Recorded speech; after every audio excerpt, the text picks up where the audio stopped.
চলার পথে কখনো পিছনে তাকাতে নেই। শূন্যে লাফাচ্ছে হরিণ, এক লাফেই 23 হাত, আর বাঘ এক লাফে যায় 22 হাত। তাহলে অঙ্কের হিসেবে বাঘ কখনোই হরিণকে ধরার কথা নয়, কিন্তু বাস্তবে ঘটছে উল্টোটা। বাঘের হাতে হরিণকে কাবু হতে হয়। কিন্তু কেন? কারণ হলো হরিণ লাফাতে লাফাতে কখনো কখনো পিছনে ফিরে তাকায় বাঘের চাইতে সে কতটা এগিয়েছে তা বোঝার জন্য। আর এটাই হয় সর্বনাশের কারণ।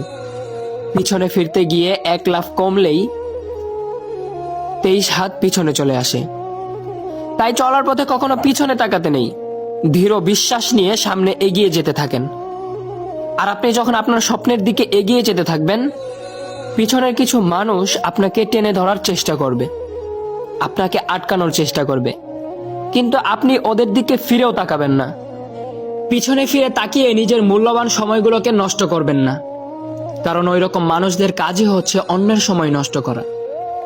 অনেকে অনেক দিক থেকে আঘাত করার চেষ্টা করবে, কিন্তু আপনি ভেঙে পড়বেন না। নিজেকে স্ট্রং রাখেন, শক্ত